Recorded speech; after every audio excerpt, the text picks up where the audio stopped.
حضرت شعیب علیہ السلام کو اللہ تعالیٰ نے مدین کی طرف بھیجا. مدین ایک قوم تھی. اس قوم میں بیماری تھی، ایک تو شرک کی اور دوسری وہ ناپ تول میں کمی کیا کرتے تھے، کسٹمر کو ٹھگتے تھے،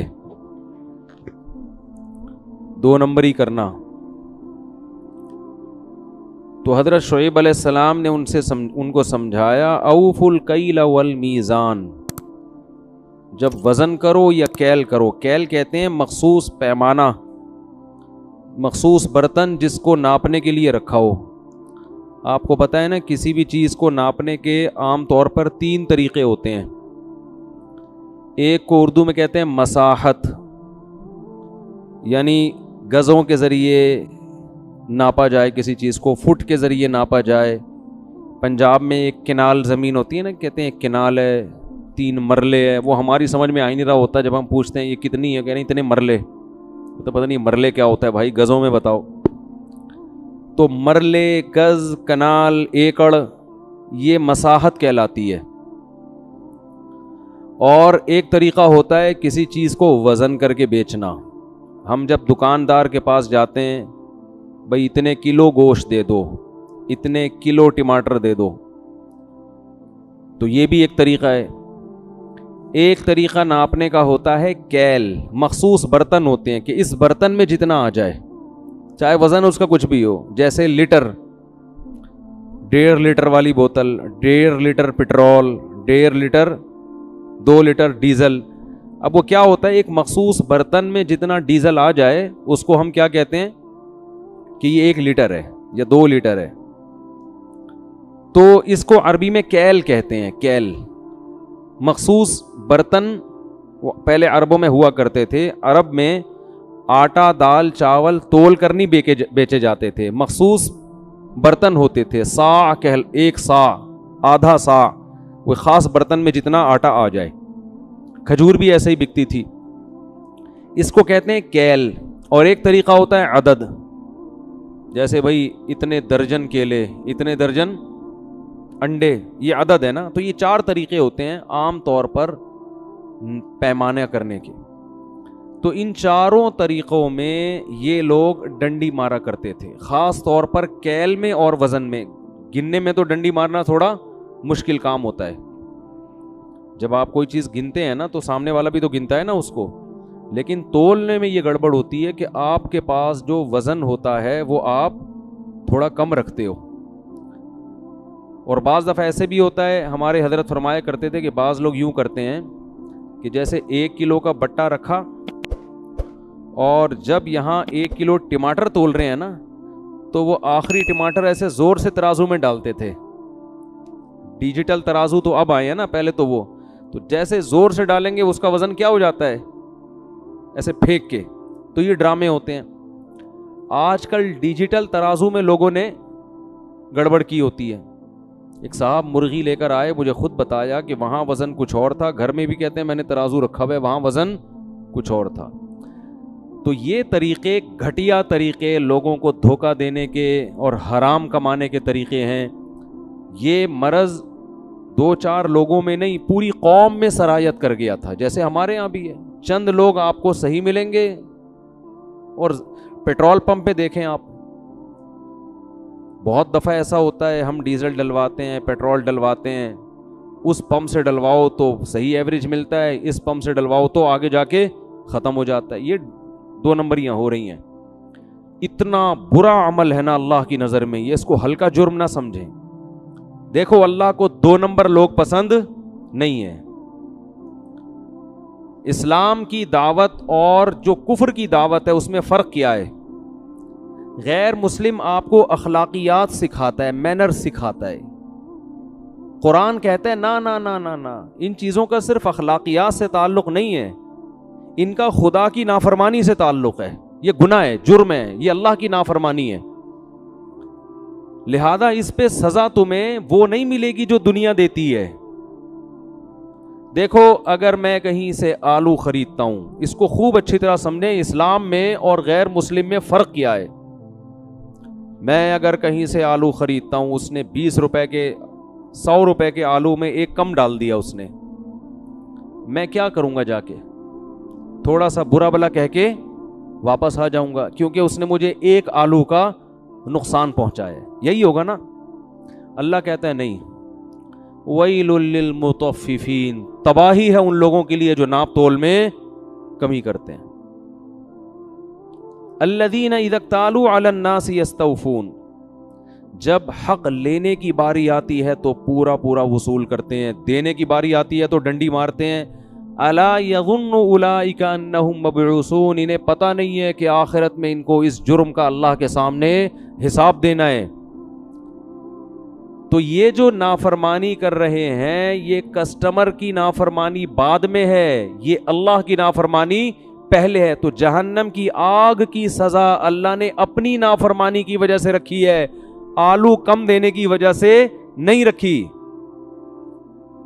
دیکھو قتل کی سزا قرآن کیا بیان کرتا ہے, وَمَن يَقْتُلْ مُؤْمِنًا مُتَعَمِّدًا فَجَزَاؤُهُ جَهَنَّمُ, جس نے ایک ایمان والے کو جان کر قتل کیا اس کی سزا کیا ہے, جہنم کی آگ میں پھینکوں گا جس میں وہ بہت طویل عرصے رہے گا.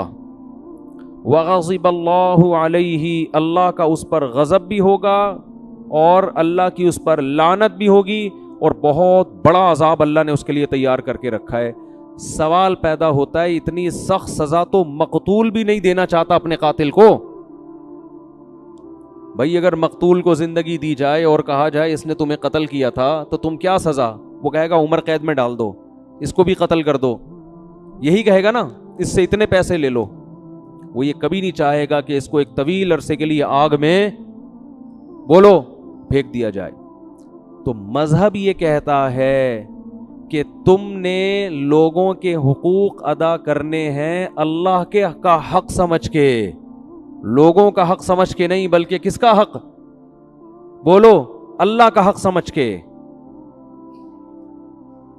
جو لوگ زکوٰۃ نہیں دیتے, قرآن کہتا ہے یکنزون الذهب والفضة ولا ينفقونها في سبيل الله فبشرهم بعذاب أليم یوم یحمى علیہا فی نار جہنم فتکوی بہا جباہہم وجنوبہم وظہورہم. سونے چاندی کے ڈھیر رکھے ہوئے ہیں نا گھروں میں, خواتین کے پاس کتنا زیور ہوتا ہے, بہت سی خواتین کا زکوٰۃ نکالتے ہوئے جان نکلتی ہے.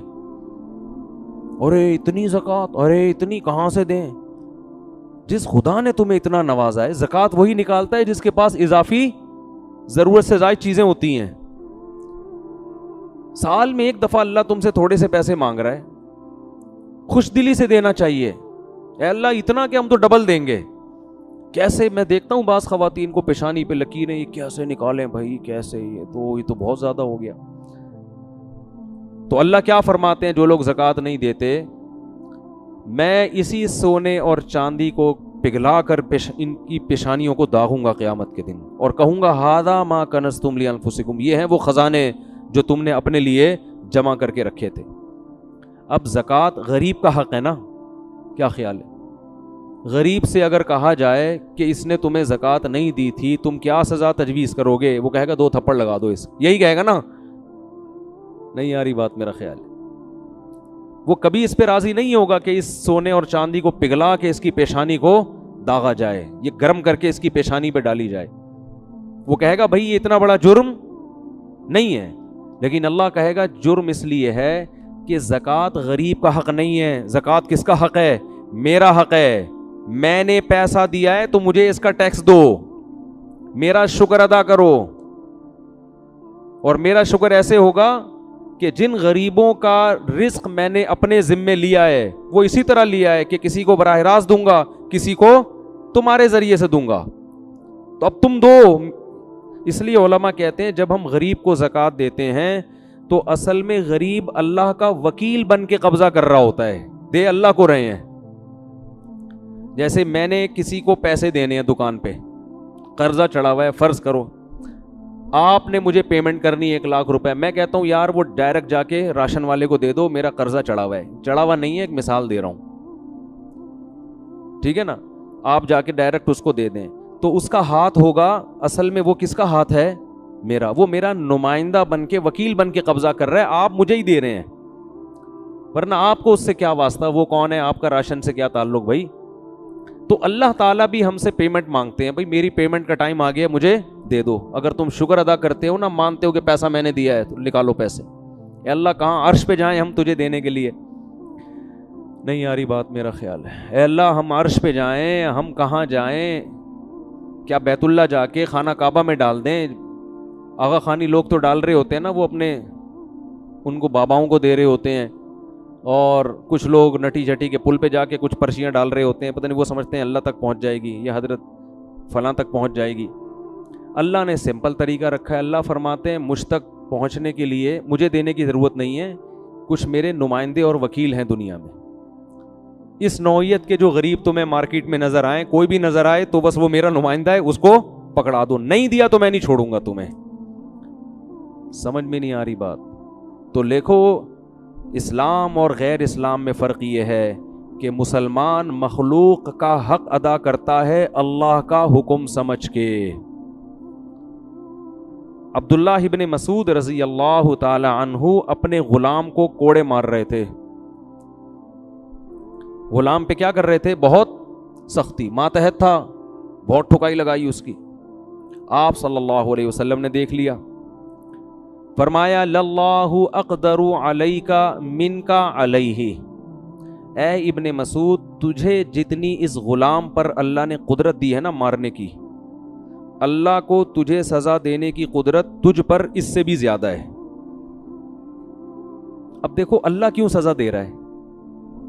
بھائی غلام کو اگر کوئی زیادہ زیادہ مارے گا تو گورنمنٹ سزا دے گی نا, کہ بھائی جتنا اضافی مارا ہے تو آپ کو بھی اتنی. وَجَزَاءُ سَيِّئَةٍ سَيِّئَةٌ مِثْلُهَا, قرآن کہہ رہے جیسی برائی ہے اسی کے بقدر بدلہ ہے. تو 3 کوڑے مارے تو 3 کوڑے لگ جائیں. ایسا ہی ہونا, دنیا کا یہی اصول ہے نا. ارے کسی نے آپ کے ایک تھپڑ مارا تو قرآن آپ کو اجازت دیتا ہے کہ جتنی اسپیڈ سے مارا ہے اتنی اسپیڈ سے آپ بھی اس کے رکھ دیں, وہاں پہ لے جا. اجازت دی ہے قرآن نے. بہتر ہے کہ معاف کر دیں, لیکن اگر مارنا چاہتے ہیں تو ایک مارا ہے تو پھر 2 مارنے کی آپ کو اجازت نہیں ہے. جتنی انگلیاں اس کی چھپی ہیں اتنی ہی اسپیڈ سے آپ نے بھی وہاں کیا کر دینی ہے, چھاپ دینی. ٹھیک ہے نا؟ ایسے نہیں مارنا کہ کل وہ اخبار میں آ جائے. وہ حضرت موسیٰ علیہ السلام نے جو مکہ مارا تھا نا, جس پہ بندہ اخبار میں آ گیا تھا, وہ ان کی نیت تھی نہیں, اس کی قسمت تھی کہ وہ اگلے دن اس کا نام, پہلی سرخی تھی یہی کہ حضرات فلاں جگہ پر ایک فرعونی کی لاش ملی ہے, سمجھ میں نہیں آ رہا کہ وہ مرا کیسے ہے. تو آپ کو اجازت دی ہے, لیکن اللہ کیا سزا دے رہا ہے؟ عبداللہ بن مسعود رضی اللہ تعالی عنہ کو نبی نے فرمایا, حضرت عبداللہ بن مسعود نے نا وہ آزاد کر دیا غلام کفارے کے طور پر, کہ جو میں نے زیادہ اس پہ زیادتی ہو گئی ہے تو اس کا کفارہ کیا ہے, آزاد ہو جائے. تو آپ نے کیا فرمایا, اگر تم اس کو آزاد نہ کرتے تو جہنم کی آگ تمہیں چھوتی, آگ کا کچھ نہ کچھ حصہ پہنچتا تمہیں جو تم نے اس پہ اس کے ساتھ زیادتی کی ہے. تو اب دیکھو یہی بات ہے کہ غلام پر ظلم یا زیادتی کرنا یا ماتحتوں پہ ظلم زیادتی کرنا, ایک نوعیت تو اس کی یہ ہے کہ وہ آپ کا غلام ہے, ایک نوعیت کیا ہے, وہ اللہ کا بندہ ہے اور اللہ نے آپ پر پابندی لگائی ہوئی ہے. لہذا پنشمنٹ کس کی طرف سے ہوگی؟ اللہ کی طرف سے. حکم دینے والا جب تبدیل ہوتا ہے تو حکم کی نوعیت کیا ہو جاتی ہے؟ چینج. ہر جرم ایک جیسا نہیں ہوتا. آپ کو آپ کا بھائی کہتا ہے پانی لے کر آؤ, بڑا بھائی کہتا ہے, آپ نہیں لاتے, یہ بھی جرم ہے. یار بڑا بھائی آپ سے 15 سال بڑا ہے اور آپ سے پانی منگوا رہا ہے اور آپ ڈھیٹ بن کے بیٹھے ہوئے ہو, لیکن آپ کا باپ بولتا ہے پانی لے کر آؤ, چھوٹا جرم ہے بڑا جرم ہے؟ حالانکہ ایک ہی جنس ہے نا, وہاں بھی پانی نہیں لے کر آئے اور یہاں بھی پانی نہیں لے کر آئے, لیکن آرڈر دینے والے کی آرڈر سے نوعیت میں فرق. اور جناب آپ ڈی ایس پی صاحب بیٹھے ہوئے ہیں اور ایک عام پولیس والے کو ڈی ایس پی صاحب کہتے ہیں, کچھ بھی آرڈر دیا ڈی ایس پی صاحب نے کہ جاؤ ذرا فلاں کی انکوائری کر کے آؤ, وہ جا ہی نہیں رہا, ہل ہی نہیں رہا ہے, ہو سکتا ہے سسپینڈ کر دے اس کو اس پہ. ایک آفیسر, بہت بڑا فوج میں آفیسر, ایک عام فوجی کو آرڈر دیتا ہے کہ جاؤ ٹریننگ کے دوران نا, چھوٹا سا کام لگا دیا کہ جاؤ دوڑ کے یہ لے کر آؤ, کوئی ٹریننگ کے دوران, وہ نہیں جا رہا, کہہ رہا سر میں نہیں جا رہا, ہو سکتا ہے ٹریننگ سے باہر نکال دیا جائے. اب آپ کہیں یار میرے بھائی نے مجھے بولا تھا یہ لے کر آؤ، میں نہیں لے کر آیا تو اس نے تو گھر سے باہر نہیں نکالا. یہ آرمی کا عجیب سیٹ اپ ہے یار. مجھے آفیسر نے کہا یہ کرو، میں نہیں کر رہا، میرا کورٹ مارشل ہو گیا. بھائی نوعیت کیا ہو رہی ہے؟ مختلف. تو سب سے سنگین غلطی، سب سے سنگین نافرمانی یہ ہے کہ جو اس کائنات کو بنانے والا، جس نے آپ پر احسانات کی بارش کی، احسانات کے سمندر میں ڈبو دیا آپ کو، آپ اس کے آرڈر کو فالو نہ کریں. اس سے بڑا جرم دنیا میں کوئی نہیں ہے.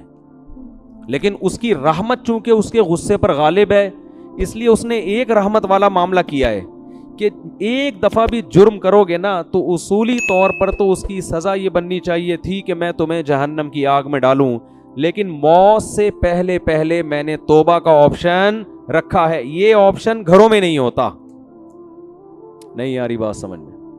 کوئی آفیسر اگر عام فوجی کو بولتا ہے یہ کام کرو، کہہ رہے نہیں کر رہا، ایک دفعہ سوری، ٹھیک ہے نا، 2 دفعہ سوری، تیسری دفعہ میں کیا کہے گا؟ کورٹ مارشل ہوگا کہ نہیں ہوگا؟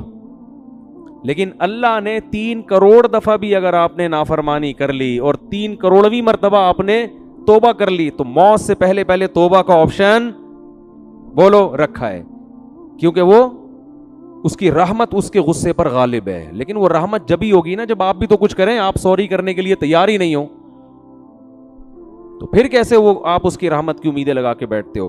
تو شعیب علیہ السلام نے اپنی قوم کو کیا کہا کہ ناپ تول میں کمی بولو مت کرو. قوم کی کھوپڑی میں یہ بات آج بھی نہیں آتی، قوموں کی کھوپڑیوں میں آتی ہیں. آپ سمجھاؤ سبزی والوں کو یہ نہ کرو، کہہ رہے ہیں ابے اس کے بغیر تو گزارا ہی نہیں ہوتا، ابے سبھی یہی کر رہے ہیں، ابے بھائی موقع کون سے دور میں رہتے ہو، یہ ٹوپی ڈرامے شروع ہو جاتے ہیں. تو وہ قوم بھی کہنے لگی.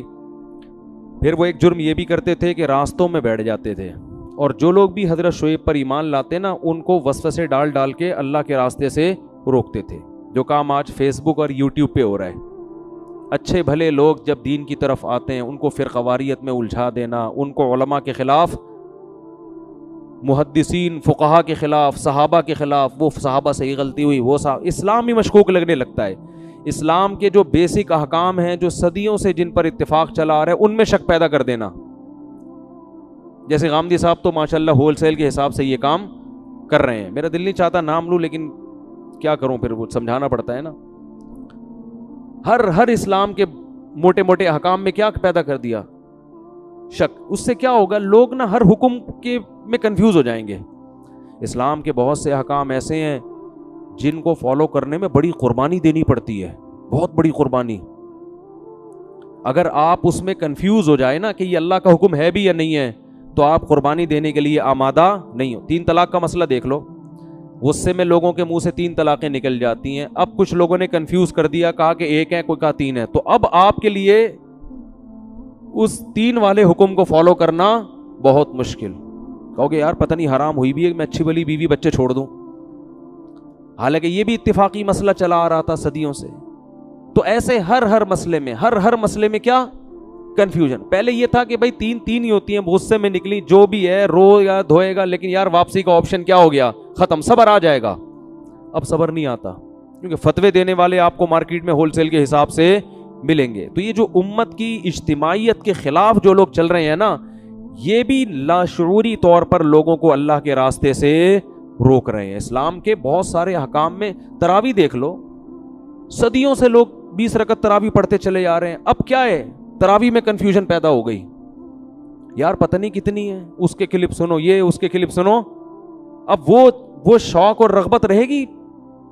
کیونکہ 20 رکعت پڑھنا آسان نہیں ہے مشکل کام یہ. لیکن ایک لوگوں کا مائنڈ تو تھا نا کہ یار صدیوں سے اس پر امت کا اتفاق ہے، صحابہ، تابعین، غامدی صاحب نے تو نفس تراویح کا ہی انکار کر دیا کہ ہے ہی نہیں ہے نماز. اب کیا ہوگا؟ لوگ آ کے کھڑے ہوں گے، یار پتہ نہیں ہے ہم بدعت تو نہیں کر رہے کہیں. تو کچھ لوگ جان کر اللہ کے راستے سے روک رہے ہیں، کچھ کیا کر رہے ہیں؟ کنفیوژن پیدا کر رہے ہیں. اب دیکھو پردہ اسلام کا ایک حکم ہے، اس میں 2 رائے نہیں ہے. خواتین جو پردہ نہیں بھی کرتی ان کو پتہ ہے ہم غلط کر رہی ہیں، لیکن اگر آپ تقریروں سے یہ کہہ دیں کہ پردہ تو دل کا ہونا چاہیے اور یوں بھی ہے اور ایکچولی یہ وہ، تو کیا ہوگا؟ وہ کنفیوز ہو جائے گی، وہ کہے گی بھائی ایسا ہی ٹھیک ہے، پتہ نہیں ہے بھی کہ نہیں ہے. داڑھی کے بارے میں آپ نے شک پیدا کر دیا، اور وہ ایک مشہور فنکار ہیں, انہوں نے توبہ کر کے شوبز کی دنیا کو چھوڑا. ہمارے وہ مشہور پروفیسر صاحب نے فتویٰ دیا کہ اسلام میں ڈرامے کرنا اور یہ سب شوبز کی دنیا, کوئی اس میں ناجائز کام نہیں ہے. وہ دوبارہ کیا کر رہے ہیں, وہی کام کرنا شروع کر دیا انہوں نے. ٹھیک ہے نا. تو گلوکار کو گلوکار بننے سے نہیں روکا جا رہا. پہلے گلوکار توبہ کرتے تھے, فلم ایکٹرز توبہ کر لیا کرتے تھے, داڑیاں آ جاتی تھی, نمازی بن جایا کرتے تھے. اب ان کو یہ بتایا جا رہا ہے, سنگر کو بتایا جا رہا ہے گانے بجانے چھوڑنے کی ضرورت نہیں ہے, قوالیاں پڑھیں اب آپ. ٹھیک ہے نا. اور سب کچھ ایسے ہی چل رہا ہے. تو بعض لوگ جان کر اللہ کے راستے سے روکتے ہیں اور بعض کی نیت نہیں ہوتی, مگر کام ایسا ہوتا ہے کہ لوگ کنفیوز ہو جاتے ہیں. میں نے بتایا میرے پاس کئی اس طرح کیسز آ چکے ہیں کہ آغا خانی سے ایک شخص مسلمان ہوا, تبلیغی جماعت میں چلا گیا. تبلیغ والے کوئی فرقہ واریت نہیں پھیلاتے, سیدھا سیدھا اللہ کا دین سکھاتے ہیں. وہ کہتے ہیں میں اتنا اچھا مسلمان بن گیا, میرے ساتھ اور بھی چند ایک رشتہ دار تھے, جماعت المسلمین والے ٹکر گئے. انہوں نے کہا یہ تو حنفی ہیں, یہ لوگ تو فقہ حنفی کو فالو کرتے ہیں, نبی تو نے تو قرآن و سنت پہ چلنے کا حکم دیا. کہہ رہے اتنا وسوسے پیدا ہوئے کہ میرے ساتھ چند لوگ تو واپس مرتد ہو گئے دوبارہ. انہوں نے کہا ان کے تو اپنے ہی مسائل حل نہیں ہو رہے ہیں, پتہ نہیں آدھے یعنی پورا ملک تو گمراہ ہے, 4 آدمی کیا ہیں, یعنی ان میں تو جماعت المسلمین تو 4-5 ہی ہوں گے ٹوٹل ملا کے, ایسے ہی ہیں. اور وہ بھی پارٹ 1 پارٹ 2 بھی ہو گیا. اب تو تھوڑے دنوں میں جماعت المسلمین اچھا ایک ان میں پارٹ 1 میں چلا گیا, پھر اسے پتا چلا کہ پارٹ 2 بھی ہے. ٹھیک ہے نا. بھائی اسلام صدیوں سے آیا ہے, وہی اسلام ہے جو صدیوں سے پوری دنیا میں گیا. ملیشیا میں گیا فقہ شافی کی شکل میں, انڈونیشیا میں گیا فقہ شافی کی شکل میں, بر صغیر میں آیا فقہ حنفی کی شکل میں, افریقہ میں گیا فقہ مالکیہ کی شکل میں. اور ان چاروں فقہ کو سب نے ایکسیپٹ کیا کہ یہ برحق ہیں, ان میں سے کسی کو بھی فالو کر لو. اب آ کے آپ ایک ایسا کام کر رہے ہیں کہ سارے غلط ہیں, ہم کیا ہیں, ہم صحیح ہیں. اس کا مطلب آپ غلط ہیں, باقی سارے صحیح ہیں. 4 آدمی جنت میں نہیں جائیں گے. 4 سے مراد 4 لاکھ بھی ہو سکتے ہیں, 4 کروڑ بھی ہو سکتے ہیں. مسلمان تو اربوں میں رہے ہیں ہمیشہ. 4 آدمیوں کو آپ جنت میں لے جانے کے لیے لاکھوں کروڑوں کو کیا قرار دے رہے ہیں, گمراہ. تو اللہ کے راستے سے روکنے کے بہت سارے طریقے ہیں, کچھ دانستہ اور کچھ نادانستہ طور پر. خیر شعیب علیہ السلام کی قوم یہ جرم کرتی تھی, تو اللہ نے جب شعیب علیہ السلام دعوت دیتے دیتے دیتے طویل عرصہ گزر گیا نا, قوم پیسوں کے معاملے میں یاد رکھو لوگ مولاناؤں کی بات نہیں مانتے. ان کے ساتھ بھی یہی مسئلہ ہو رہا تھا. قرآن میں دوسرے مقام پر آتا ہے کہ اصلاتک تأمرک ان نترک ما یعبد آباؤنا ونفعل فی اموالنا ما نشاء. آپ کی نماز, آپ نماز پڑھیں شعیب علیہ السلام, ہم آپ کو نماز سے منع نہیں کرتے.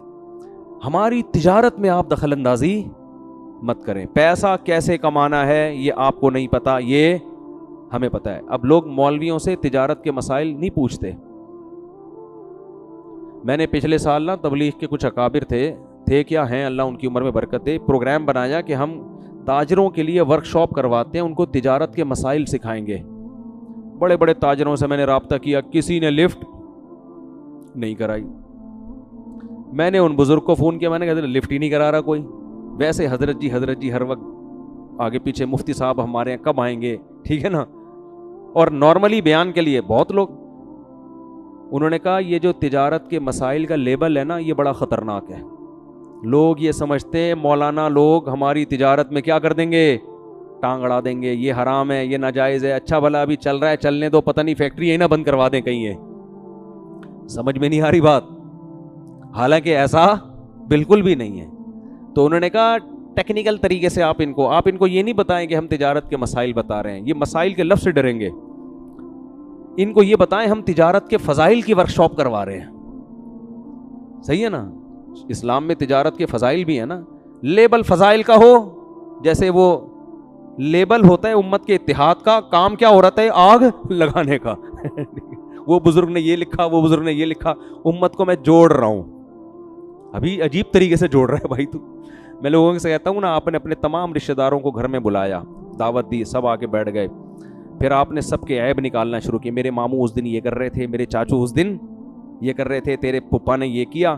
اب جب سب میں آگ لگ گئی, کیا کر رہا ہے, کہہ رہے میں رشتہ داروں میں جوڑ پیدا کر رہا ہوں, فرقہ واریت کو ختم کر رہا ہوں. تو ہم کیا لگائیں گے؟ لیبل فضائل کا. ان کو بتاتے رہیں گے بھائی یہ حرام ہے، یہ ناجائز ہے. لیکن صحیح عالم کیا کرتا ہے؟ وہ یہ نہیں کہتا کہ صرف کہ یہ حرام ہے، بلکہ وہ اس کا آلٹرنیٹ بتاتا ہے. بھائی یہ ناجائز ہے لیکن یوں کر لو تو آپ کا پروفٹ بھی کم نہیں ہوگا، لیکن یہ تجارت کیا ہو جائے گی؟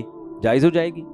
لیکن لوگ بڑے ڈرتے ہیں، وہ کہتے ہیں مفتیوں کے سر پہ سینگ لگے ہوئے، یہ ٹکر ماریں گے ہمیں، ہمارا اچھا بھلا کام چل رہا ہے، دھندا چل رہا ہے، اس کا بیڑا غلط کر دیں گے. لیکن بہرحال اچھے لوگ بھی دنیا میں موجود ہیں. بہت سے تاجر پوچھتے ہیں. اب ایک پرسوں چند دن پہلے تاجر کا فون آیا کہ میرا کنٹینر آ رہا ہے، 20 لاکھ کا کنٹینر ہے، میں نے 25 میں فروخت کر دیا ہے آگے، حالانکہ کنٹینر ابھی پورٹ سے لگا نہیں ہے. بھائی یہ تو جائز نہیں ہے. نبی صلی اللہ علیہ وسلم کی صحیح حدیث ہے، کوئی بھی چیز قبضے میں لیے بغیر آپ آگے نہیں بیچ سکتے. اب میں صرف اتنا کہہ دیتا جائز ہے، وہ کہتے ہیں ابے یار یہ 5 لاکھ کا اچھا بھلا پروفٹ کیا ہو گیا؟ تیل ہو گیا. اب تو ہم کر ہی نہیں سکتے، سارے تاجر پہلے سے ہی کر رہے ہیں یہ سب کچھ. تو آلٹرنیٹ بتا دیتا ہے آدمی. بھائی آپ ایسا کریں، کنٹینر ابھی لگا نہیں ہے، آپ بیچیں نہیں، بیچنے کا وعدہ کر لیں. سمجھ میں آ رہی ہے بات؟ کیا کر لیں؟ بیچیں نہیں نا، بیچنے کا کیا کر لیں؟ وعدہ کر لیں. بکنگ کے پیسے لے لیں ایڈوانس، بے شک 25 لاکھ ایڈوانس لے لیں، کہیں ابھی میں نے بیچا نہیں ہے، یہ صراحت کریں. کنٹینر پہلے لگے گا، میرے قبضے میں آئے گا، اس کے بعد میں آپ کو بیچوں گا، اور اس وقت آپ کو یہ حق حاصل ہوگا کہ آپ خریدنے سے انکار کر دیں، کیونکہ ابھی بیچا ہے نہیں. انکار کریں گے آپ کو آپ کی پیمنٹ واپس مل جائے گی. لیکن عام طور پر ایسے موقع پہ کوئی انکار کرتا ہے نہیں. سمجھتے ہو کہ نہیں سمجھتے ہو؟ تو ایک چیز قبضے میں ہے نہیں، ایسے بیچ در یہ تو ایک قسم کا سٹا ہے یہ. اور یہی ہو رہا ہے فوریکس ٹریڈنگ میں، یہی ہو رہا ہے نا. آپ دیکھو جو انٹرنیٹ پہ ٹریڈنگ ہو رہی ہے زیادہ تر، تو قبضے میں لائے بغیر چیز بیچ نہیں سکتے. ہاں پلاٹ ایسی چیز ہے جو اگر آپ نے خرید لیا تو قبضہ کیے بغیر بھی بیچ سکتے ہیں. سمجھتے ہو کہ نہیں سمجھتے ہو؟ تو پلاٹوں کی فائل ہیں تو ادھر ادھر، لیکن اس میں بھی یہ ضروری ہے کہ خریدا ہو، آپ کی ملکیت میں آ گیا ہو، اور یہ پتا ہو کہ ہے کہاں. اب یہ مسائل کا پورا سیشن شروع ہو جائے گا، پھر میں آگے چلتا ہوں. یہ تو واعظ و نصیحت کی باتیں ہیں نا. تو خرید و فروخت کے اسلام کا ایک نظام ہے، آپ نے اس نظام کو فالو کرنا ہے. ہم انگریز نہیں ہیں کہ جیسے چاہیں تجارت کریں. وہ تو کرتے رہتے ہیں، پتہ نہیں کیا کیا چیزیں نکال رہے ہوتے ہیں. 4 آدمی کو تم یہ بیچو تو وہ آگے ہر 4 میں سے ہر ایک آگے 4 کو بیچے گا، تو ان کا بھی پروفٹ تمہیں ان کا تجھے کس کھاتے میں مل رہا ہے ان کا پروفٹ ہے بھائی. ایک دفعہ ہمارے پاس ایک صاحب آئے، ہمارے استاذ بھی بیٹھے ہوئے تھے، کہنے لگے کہ ہم نے یہ جوسر مشین بنائی ہے، ایکچولی نہیں بلکہ میڈیسن تھی، کوئی وٹامن کی تھی، کوئی ایک جنرل جو ہوتی ہے نا، ایک عام جو لوگ عام طور پہ استعمال کرتے ہیں. کہا ہم یہ اس طرح سے بزنس کر رہے ہیں کہ ہم یہ بیچیں گے جتنوں کو بھی، ان کو ہم یہ سہولت دیں گے کہ آپ نے بھی آگے 10 آدمیوں کو بیچنی ہے، پھر وہ 10 میں سے ہر ایک 10 کو، تو ان میں سے ہر ایک کا کمیشن ان 5 کو ملے گا. اب اس کی وجہ سے اس میڈیسن کی جو مارکیٹ ویلیو سے زیادہ ویلیو پہ بیچ رہے ہیں، وہ ظاہر ہے نارمل ویلیو پہ بیچنے کے لیے اس تکلف کی ضرورت تھوڑی ہے. میرے ذمے ہمارے استاذ نے لگایا ہوا تھا، ان کم بختوں کو سمجھو یہ کر کے آ رہے ہیں معذرت کے ساتھ. تو میں ان کے آفس میں چلا گیا، ان کی پریزنٹیشن جو بھی تھی نا وہ سن کر آیا میں. تو پتہ یہ چلا کہ یہ جو میڈیسن کی قیمت اتنی ہے، اضافی قیمت جو بندہ دے رہا ہے نا، وہ صرف اس چکر میں دے رہا ہے کہ آگے میں 10 آدمیوں کو یہ پہنا دوں گا اور یہ میرے پیسے کور ہو جائیں گے. اگر یہ 10 کو نہیں پہنا سکا تو یہ پیسے کور نہیں ہوں گے. تو یہ جائز طریقہ نہیں ہے. لیکن وہ پتہ نہیں فتوے بھی آپ ہر جگہ سے آج کل مل جاتے ہیں، کہیں سے ٹھپے وپے لگا کے لائے ہوئے تھے حلال ہے.